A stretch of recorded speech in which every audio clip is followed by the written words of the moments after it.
Well, the cooler temperatures may or may not make you think of the tropics this time of year, but if you are into tropical daydreaming, there's a few plants that might help out a little bit that are pretty easily grown indoors.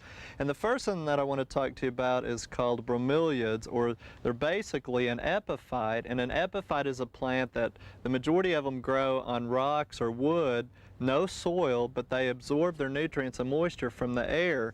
And these are examples of epiphytes, and some of them will grow in soil, and we're going to show you some of those. But probably the most common epiphyte that you've seen that's related to the bromeliad family is a pineapple, and so that kind of gets you in tune with what we're going to talk about. And all of the bromeliads have rosette type foliage, and most of them have little prickly spikes on the end of the foliage, but again in a rosette.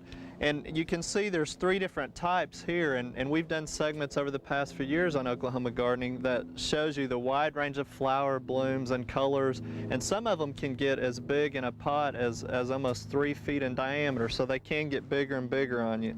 These really don't have any flower stems being sent up yet, although this one is just starting to, and you can see it would be very unique when it comes up. The purple foliage in the background will help out too, but here's one that's already been spent, basically, that's finished up. And this one, basically, you just cut it out after it's finished up when it dries up, and some particular bromeliads, once that pup or cluster of plants has bloomed, it will die on you. So it just depends on the specific ones. Now, they're really easy to grow, again, if you think about some of the growing conditions. Think about naturally, they're going to grow in the tropics where there's lots of humidity. They get pretty bright filtered light though, and also kind of an acidic soil because of all the plant material and the foliage and the moisture. And so if you find the bromeliads that are going to grow in a soil substrate, try to remember they need good drainage. A little bit of bark mix in them with some peat moss is good because it helps keep it acidic. Even though you have the ones in the soil though, you need to water them from the top.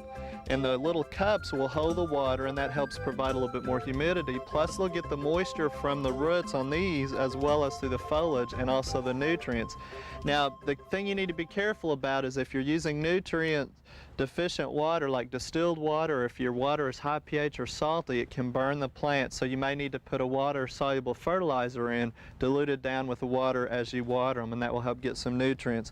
They're easy to propagate with the pups just by division, so really a nice one that's a great range of colors for you to choose. Now, some people have a hard time getting them to bloom or send up the bloom spike.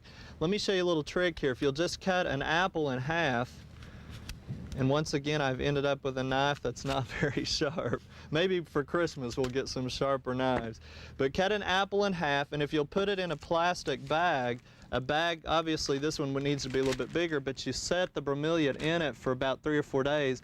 That will help trigger it with ethylene gas, which in about 3 or 4 months after that, then it will help it to send up a flower spike. So one way that you can do that. Now, if you're really into the tropics, and you've thought of the Hawaiian tropics, the flower lei that most people get is from this particular plant called a Plumeria. Now, this one's not blooming, so we don't have any of the fragrant flowers to show you, but it's one that a lot of people try to grow.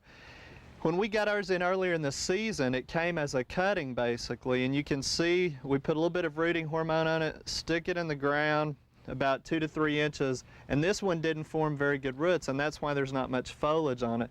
This one got started a little bit better, and as you can see, they're heavy and fall over, so you want to try to stake them. Even though this is a tropical plant, it will go dormant in the tropics too. And so it's one that is easy to grow, and in the wintertime as it drops its leaves, just let it go dormant, stop watering it, maybe stick it in the garage or the closet where it won't freeze, and next year when it warms up, add a little bit more water, fertilizer, and you'll be able to get some blooms on it in a couple of years. So this year we've showed you a lot of interesting tropicals that you can grow in Oklahoma. Maybe we've whet your appetite a little bit on some that you'll grow in your landscape or home next year.